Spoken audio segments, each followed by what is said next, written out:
welcome to Would I Lie to You? The show that says if it looks like a lie and sounds like a lie, then it's probably true. On David Mitchell's team tonight, he's the comedian's comedian and the hairdresser's nightmare. It's Paul Foot. And the star of Getting On, where she plays a nurse whose jobs include bathing old people and emptying their bedpans. Forgive me if I don't shake hands. It's Joe Brand. And on Lee Mack's team tonight, a survival expert who can kill, skin and gut a rabbit in seconds. That's the last time I take him to a petting zoo. It's Ray Mears. And a stand-up comedian who, until a few years ago, used to live with her nan. Must have been a bit awkward for her to bring young men home, what with her granddaughter being there all the time. It's Roisin Conaty. And so we begin with round one, Home Truths, where our panellists each read out a statement from the card in front of them. Now, to make things harder, they've never seen the card before, they've no idea what they'll be faced with, and it's up to the opposing team to sort the fact from the fiction, and Joe is first up tonight. Right. Once on Christmas Day, I was forced to hitchhike my way home and was picked up by 4 different drivers. Please do. Where were you going from and to? I was going from London down to Hastings. How old were you? I was about 17 and a half. And because nothing was running on Christmas Day, or you were skint? No, what happened was I was meant to go home on Christmas Eve, but I missed the last train. So you started your journey in London? I did. And how long did it take to get picked up? For the first bit? Not long, actually, 10 minutes-ish. And he said... Would you like to come back and have Christmas lunch with me? I'm very lonely. Seriously, he said that? Yeah. What sort of a man was he? He was a gay man in his mid-70s. How far did you go with him? No. I mean, how far on your journey did you go? I think he drove me about 10 miles, right. Something like that. So that's the first person. Yeah. And then, do you remember the second one? A woman. Yes. Who picked me up round about the Eltham area, I think. I like a euphemism early on in the show. We've all been picked up in the Eltham area, haven't we? Actually, you're more accurate than you realise. She actually did make a pass at me. This is 2 now? Well, she said, "Where do you want to go?" And I said, "Down to the coast, please." Oh, my God. Oh. Did she go down to the coast? Well, what she actually did was she put her arm round my neck and tried to kiss me. She did. What had led her to believe that this was a possibility? What had happened? The mistletoe on the wing mirror. Yeah, she tried to kiss me. I opened the door and got out of the car and ran away. Ah, so yeah. that explains the second story. Right, Okay. now get to the third one. The third guy was deaf.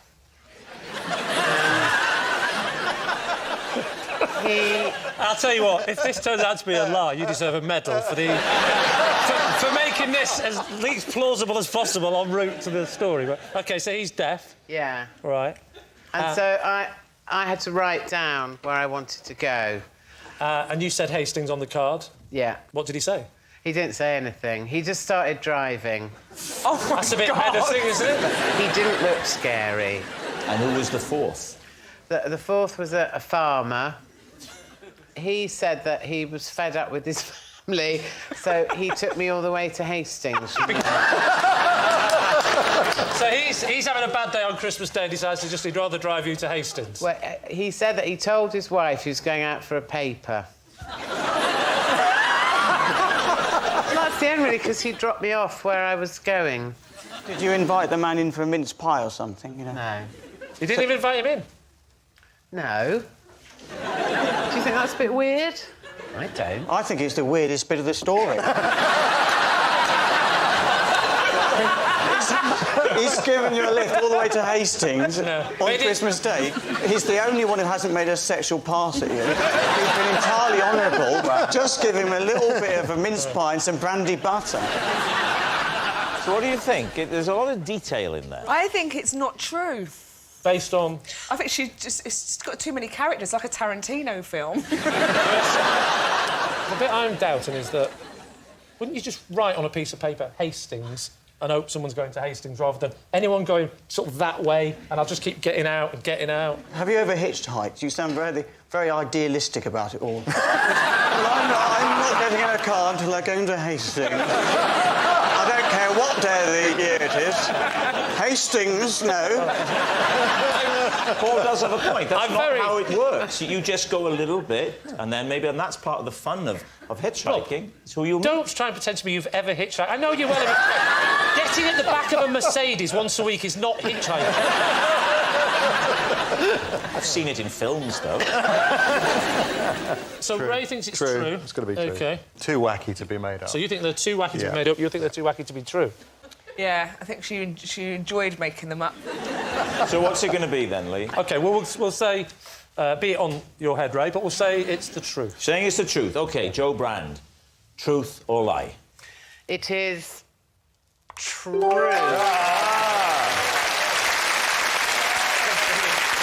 Yeah, it was true. Joe did have to hitchhike home on Christmas Day and was picked up by 4 different drivers. Paul, you're next. Oh, dear. I am absolutely repulsed by beards.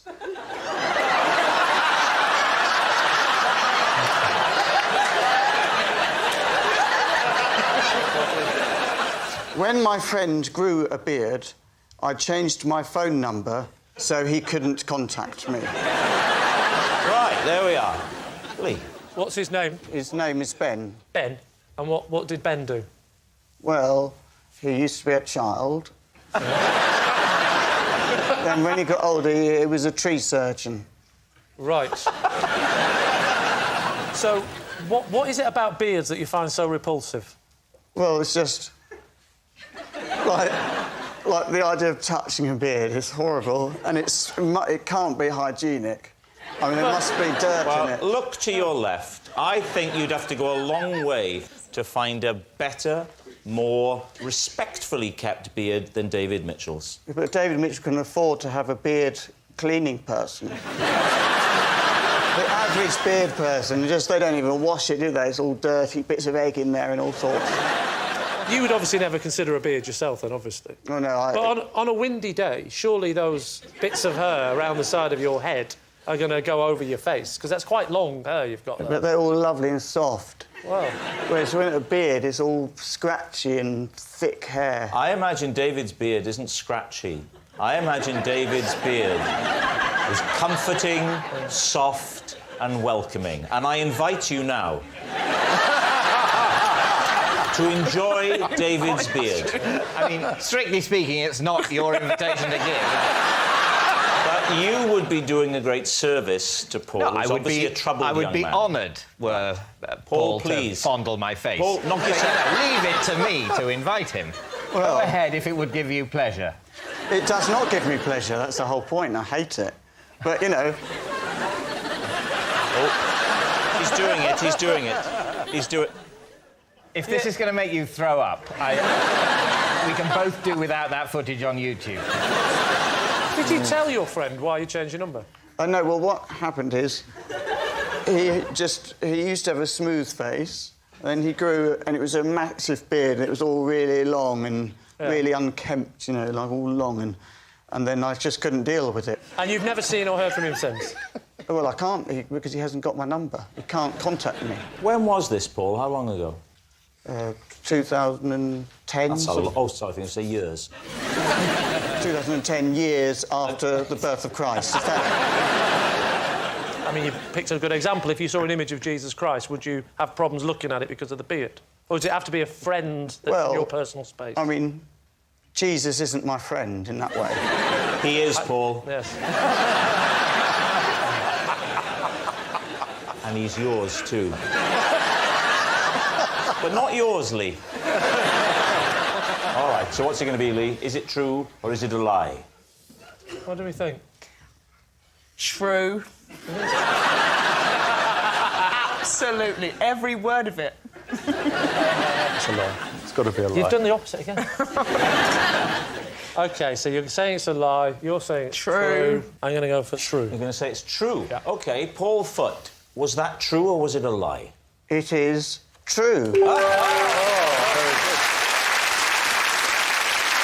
Yes, it's true. Paul is repulsed by beards and did change his phone number rather than tell a friend he didn't like his beard. Ray, your turn. What have we got here? To hone my tracking skills, I used to secretly follow joggers in the woods. David. Which woods? That was in South London back then. The woods of South London. So It could have been lots of places. what you're actually. saying is a park. You followed joggers in the yes, park. I've jogged through the woods in South London. I've never followed your tracks, Jim. No, well, I only jog at 0.03 miles an hour, so I'd be following you.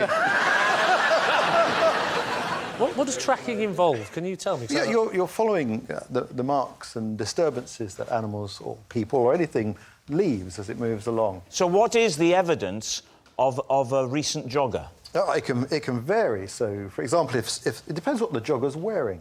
Probably running shoes. But they might have, for example, shorts on or long trousers. Right, here's a question. Imagine they've got shorts on. What would they leave? Well, then they would avoid maybe stinging nettles and brambles as they're running. Whereas this the ones with makes sense. tracksuit bottoms on are just going right through the bushes. And you might even find fibres left on brambles as the person passes by that enable you to determine the colour of the garments that they're wearing. All right. Can I ask you a question? Have you thought of getting a PlayStation? No. Just check. So you could find if they're wearing trousers and are therefore crashing through the nettles and brambles, you can find fibres, and if it's wet, you can see footprints. Mm-hmm. This is true. What if they're not wearing trousers and it isn't wet? What, If they're not how do you wearing track them then? trousers, they're probably not a jogger. Basic rule, trousers jogger, no trousers dogger. That's how I Very basic system. You've got to have a system for these things. So when you're arriving at the woods, long after the joggers have gone, what do you look for first as the start of the trail? A muddy puddle, something like that, Right. where there's a clear footprint. But then you try to establish maybe the height of the person that you're running. Their personality even shows. Their personality? Their personality shows. In What, whether like they've things got- like, oh, they like jogging? Whether they're... yeah, exactly. Yeah. No, That's what you can learn, isn't it? Whether they're listening, to music or... How can you tell if they're listening to music?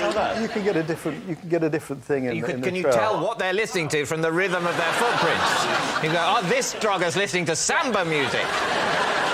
I've died to I know. can't yet determine what sort of music they're listening to. No, but how do you listen to music at all? People move differently. Rubbish. Seriously, you What have- a- you Nonsense. So, David, what are you going to say? Is it the truth? What do you think, Joe? Well, I think it's plausible. It's certainly a very complete story. What do you think? I think he does do it. Well, we think it's true I then. think it's true. Yeah. OK. Ray Mears, were you telling the truth or were you telling a lie? It's a truth.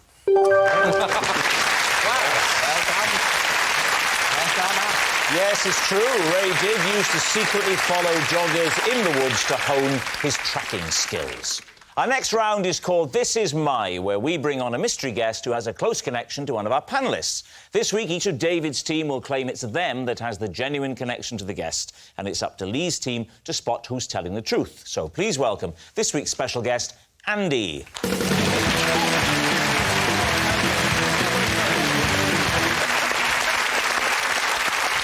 So, Joe Brand, what is Andy to you?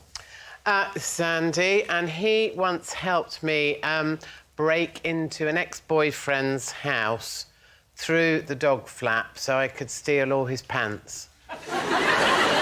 Right. Paul, how do you know Andy? This is Andy. He is a great believer in telekinesis, and together we conduct experiments to try and move objects with the power of our minds. OK. And finally, David, what's your relationship with Andy?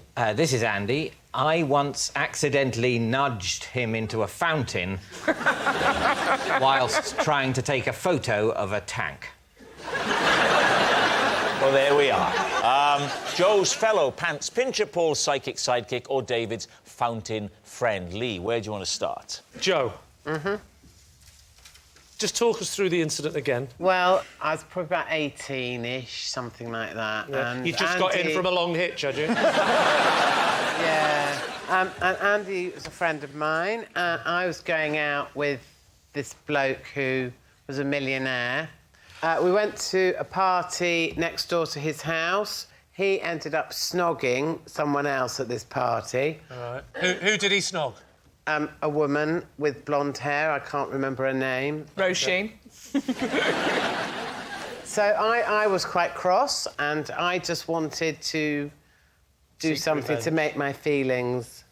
And you decided to go through the dog flat? Yeah. What kind of dog did he have? A St Bernard. No.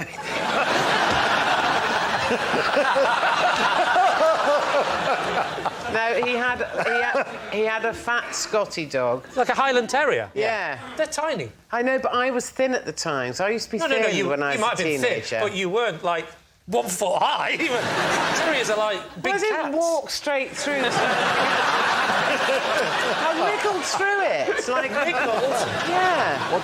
What was Andy's part in this? Andy's part in it was that he helped push me through from the garden. See, not as easy side. now, is it? You needed a friend to get you through that Well, time. a bit, yeah, and he kept watch in case Case what? the neighbours noticed. Yeah, best way to stop anyone noticing someone going through a dog flat is to have someone stood up next to him. Yeah, a complete stranger standing next to the door is a bit suspicious. Well, When you got in the house, what did you do? went to his bedroom, Yeah. got all his pants out of the drawer and all his pants out of the washing basket, threw them out into the garden, and then we went and chucked them in a bin and then went to the pub or something. Why the pants? If he's a millionaire, why didn't you take... What, if you were going to break in and risk getting arrested, why didn't you steal something or break something or write on, like, a painting? Because a bit of me wanted to do something that he would think was a bit weird and Did he ever possibly find- not know it was me. Did he ever find out? I never saw him again. So you don't know to this day if he Probably ever... went Who knows now? He knows now, yeah. Well, hopefully he's dead, so he doesn't. Joke, everyone. The good thing is, Joe, as long as you've moved on...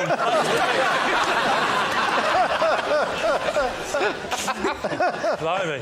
Right. Who else would you like to quiz? OK, Paul, so you believe that it's possible to move an object with the power of thought? Yeah, it's not just possible, we've done it. What things have you moved? We moved a vase. You moved the vase? Right. How far did the vase move?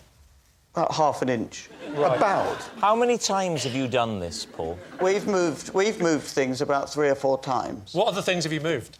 We moved a crisp packet. Well, they do... Was the window open, by any chance? No, it was full, and there was no wind. There's no way that could have moved. It turned. It turned. How do you know it just didn't move on its own, without telekinesis? Because if you put a crisp packet in conditions with no wind, it won't just turn. It could go on its own if it was walkers. It's got air in it.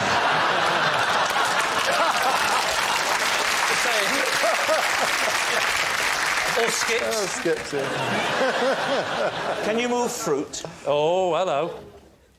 But, you know, I couldn't... It would take some time. It takes... And it doesn't work in this kind of environment with sceptical people watching and everyone all just sort of judging. Is it better with gullible people? You've moved a vase, a crisp packet. Yeah. You said there were 2 others. What are they? A remote control. A remote control. Remote control, and what was the A last? cushion. Have you ever visually seen anything move, or have you closed your eyes, opened them, and it's moved? Yeah, we've always closed our eyes. Yeah. And... Do you know what? I think I know what's going on. No, but neither of us moved. We were both at opposite ends. No, I know. I'm not doubting you, Paul. I'm just saying your friend Andy might be a bit of a charlatan. What about David? Where did this happen then? Come on, tell us all. It happened at a military museum in France. Military museum in France. He's taken a photograph of a tank. Which And- military museum in France? Good It question. was called the Musée des Blindés. Well, what does that mean in English? I think it means there's a museum of armour. Right. He knows I can't argue with him. Say anything. Whereabouts in France? I think it's quite near. It's sort of in the middle-ish on the left. Now you're talking my language. And what were you doing there? I was looking round the museum. Museums, tank museums? Yeah. Do you do this often? Well, we were... Me and I've got a wife now. Wow. Yeah. I'm surprised... It's definitely a lie. To be honest, I'm surprised that's never come up on the card. You'd never have believed it. So this is quite recently? It's, last summer. Last summer, you said, darling, it's time for you to know the truth about me. Well, now it's time to know the real me.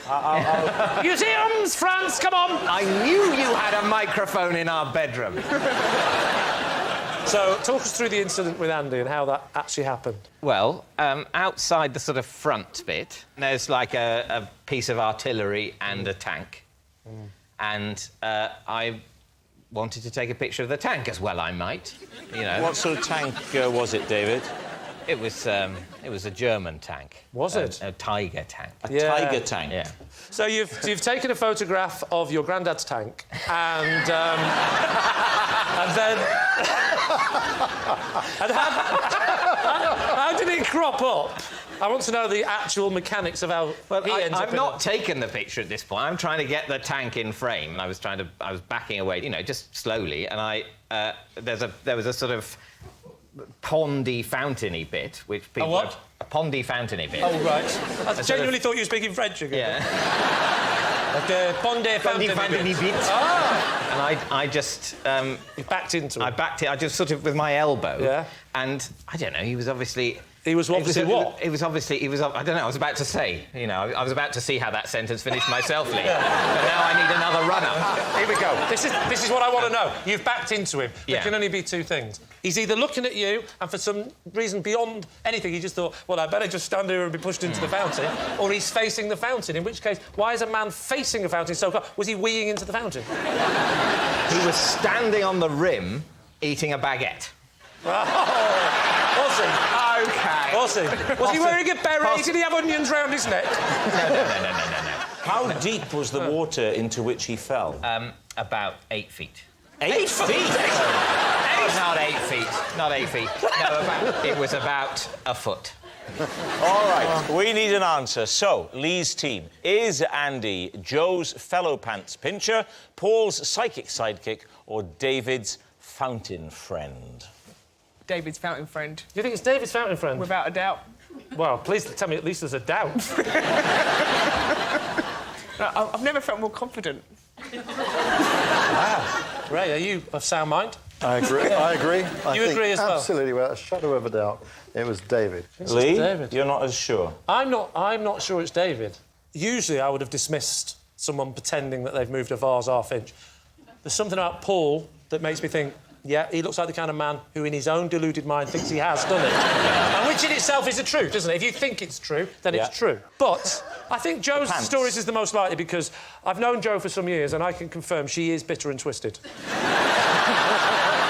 So, your two teammates say one thing, you say another. What are you going to do? So we'll go with David's ludicrous story and say that it was David. You're saying it's David. OK. Andy, would you please reveal your true identity? Hi, my name's Andy, and I helped Jo steal her ex-boyfriend's pants.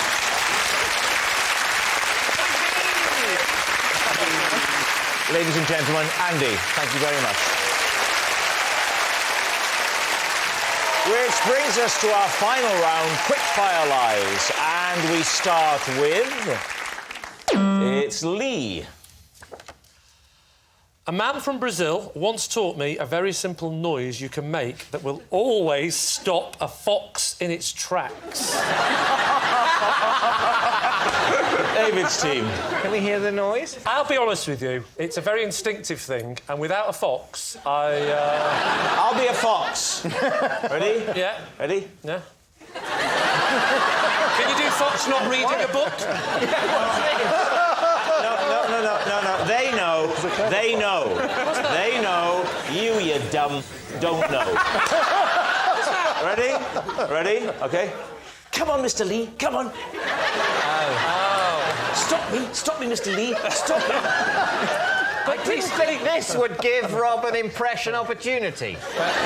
Come on, Mr. Yeah, Lee. but you can see him in the producer's room. Could we change bear to fox? I can do Basil Brush, I can't do a bear. But they can't... Lee, they can't change what a Brazilian man once told you. That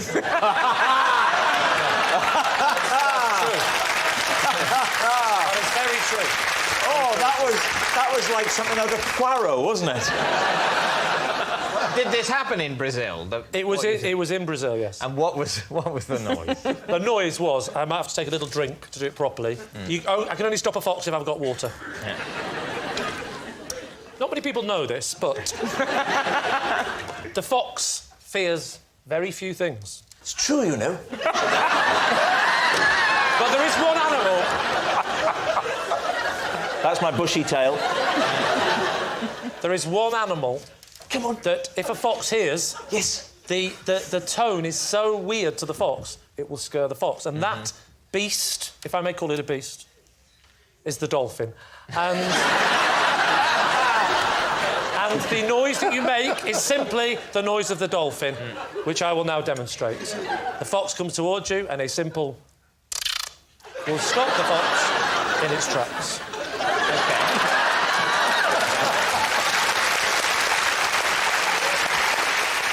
Can I just ask you, why would you want to stop a fox in its tracks anyway? Foxes aren't aggressive. They don't run towards you. Foxes are aggressive. They gnaw at our recycling box. Well, can I just say, they don't gnaw at my recycling because I have a letterbox and this. They're off. So was it a recycling gnawing scenario that the Brazilian man was giving you this technique in order this to was avert? just one of those crazy drunken nights in Rio that I never forget. I'll never forget sitting there. I wasn't even talking particularly to this gentleman. No. He was smoking a big fat cigar and he turned around to me and goes, you know, if there's one thing that life has taught me... this will always stop a fox in its tracks. Well, and he did that. He blew the smoke into my eyes and we slept together. Truth or lie? Lie. It's a lie. OK, Lee. The suspense is killing us. Is it true? It is, in fact, a lie. Yes, it's a lie. Lee wasn't taught a noise that can always make a fox stop in its tracks. That noise signals time is up. It's the end of the show, and I can reveal that David's team have won by 3 points to 2. But it's not just a team game, and my individual liar of the week this week is Joe Brand. Thank you. Yes, Joe Brand. Devious, calculating and shamelessly misleading. If she wasn't a comedian, she'd have made a hell of an accountant. Good night.